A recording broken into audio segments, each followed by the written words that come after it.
The Snow Queen by Hans Christian Andersen. Fifth story, Little Robber Girl.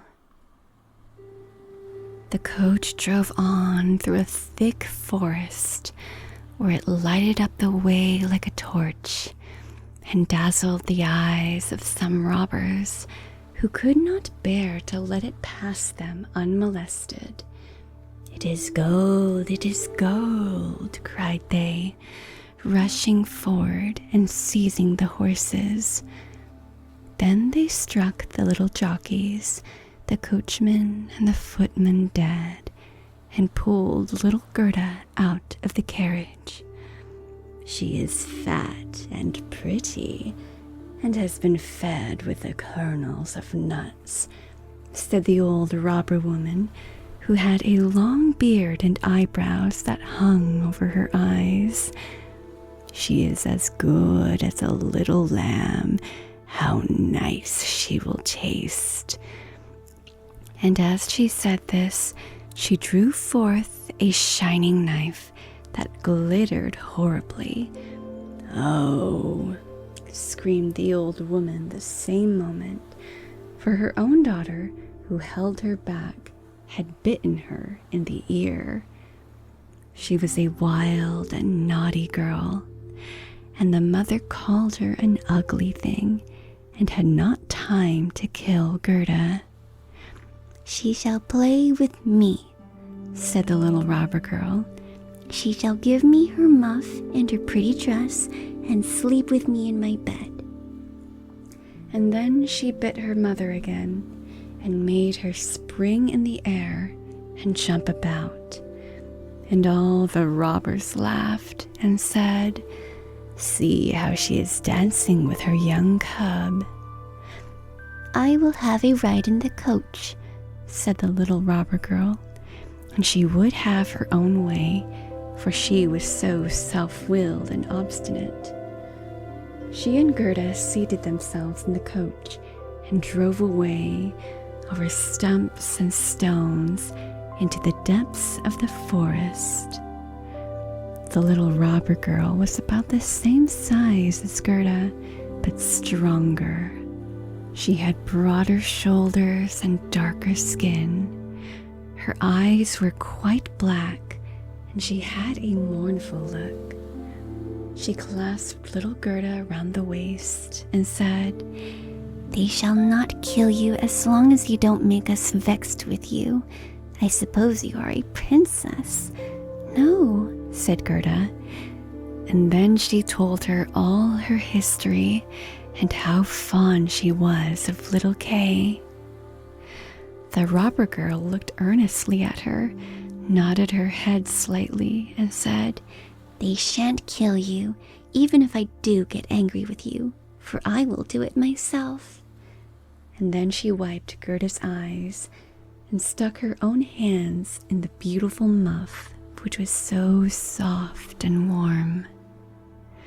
The coach stopped in the courtyard of a robber's castle, the walls of which were cracked from top to bottom.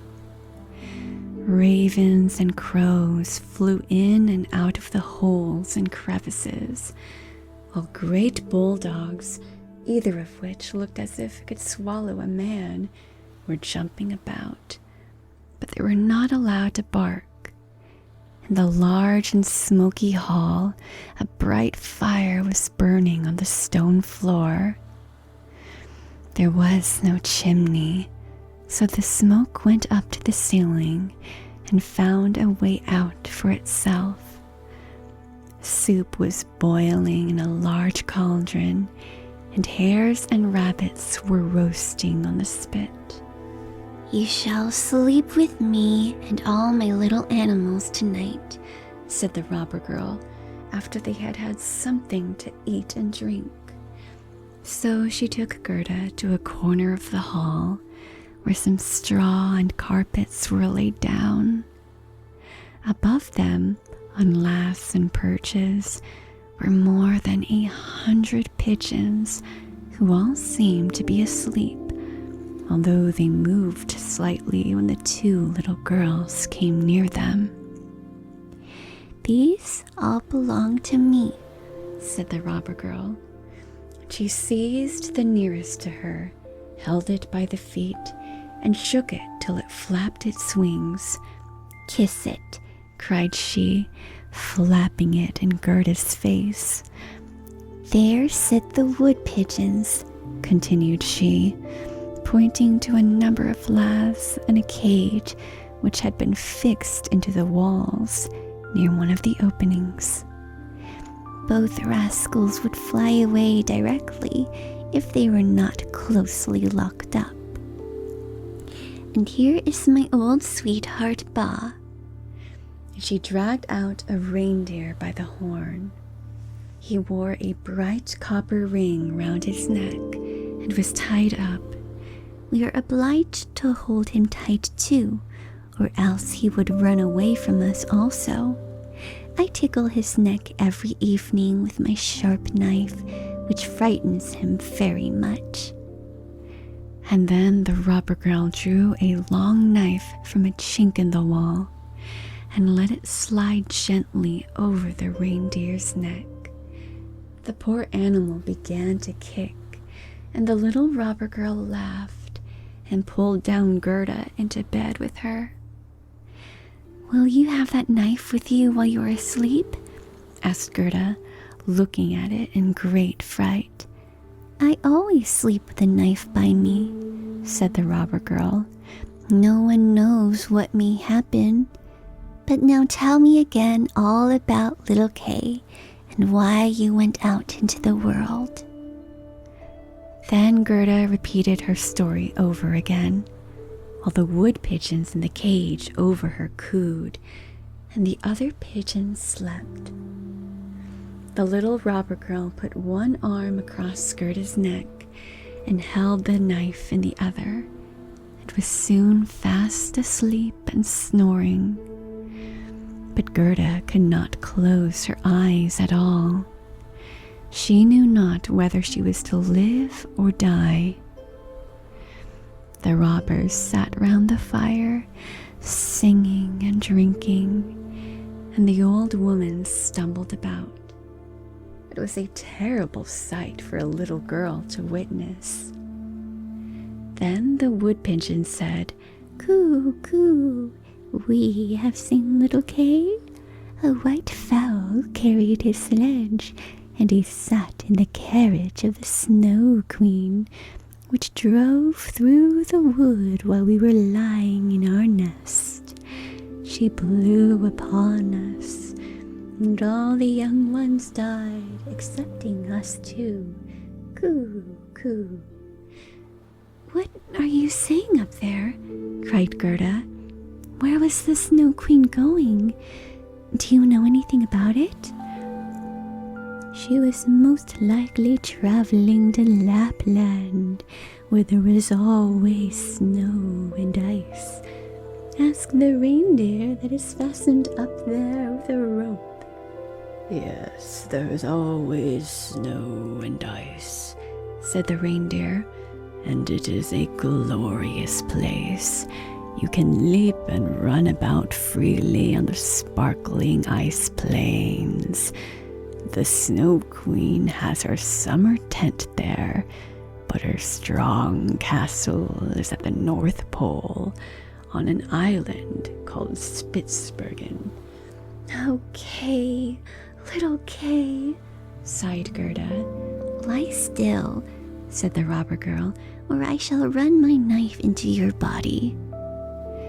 In the morning, Gerda told her all that the wood pigeons had said, and the little robber girl looked quite serious and nodded her head and said, "That is all talk, that is all talk. Do you know where Lapland is?" she asked the reindeer. "Who should know better than I do?" said the animal, while his eyes sparkled. "I was born and brought up there, and used to run about the snow-covered plains." "Now listen," said the robber girl. All our men are gone, only Mother is here, and here she will stay. But at noon she always drinks out of a great bottle, and afterwards sleeps for a little while, and then I'll do something for you." Then she jumped out of bed, clasped her mother around the neck, and pulled her by the beard, crying, "My own little nanny goat, good morning." Then her mother filliped her nose till it was quite red, and she did it all for love. When the mother had drunk out of the bottle and was gone to sleep, the little robber maiden went to the reindeer and said, "I should like very much to tickle your neck a few times more with my knife, for it makes you look so funny. But never mind, I will untie your cord and set you free, so that you may run away to Lapland. But you must make good use of her legs and carry this little maiden to the castle of the Snow Queen, where her playfellow is. You have heard what she told me, for she spoke loud enough, and you were listening." Then the reindeer jumped for joy, and the little robber girl lifted Gerda on his back, and had the forethought to tie her on, and even to give her her own little cushion to sit on. "Here are your fur boots for you," said she, "for it will be very cold, but I must keep them off. It is so pretty. However, you shall not be frozen for the want of it. Here are my mother's large warm mittens. They will reach up to your elbows. Let me put them on. There, now your hands look just like my mother's." But Gerda wept for joy. "I don't like to see you fret," said the little robber girl. "You ought to look quite happy now. And here are 2 loaves and a ham, so that you need not starve." These were fastened on the reindeer, and then the little robber maiden opened the door, coaxed in all the great dogs, and then cut the string with which the reindeer was fastened with her sharp knife, and said, "Now run, but bear in mind you take good care of the little girl." And then Gerda stretched out her hand with a great mitten on it towards the little robber girl, and said, "Farewell." And away flew the reindeer, over stumps and stones, through the great forest, over marshes and plains, as quickly as he could. The wolves howled, and the ravens screamed, while up in the sky quivered red lights like flames of fire. "There are my old northern lights," said the reindeer. "See how they flash." And he ran on day and night, still faster and faster. But the loaves and the ham were all eaten by the time they reached Lapland.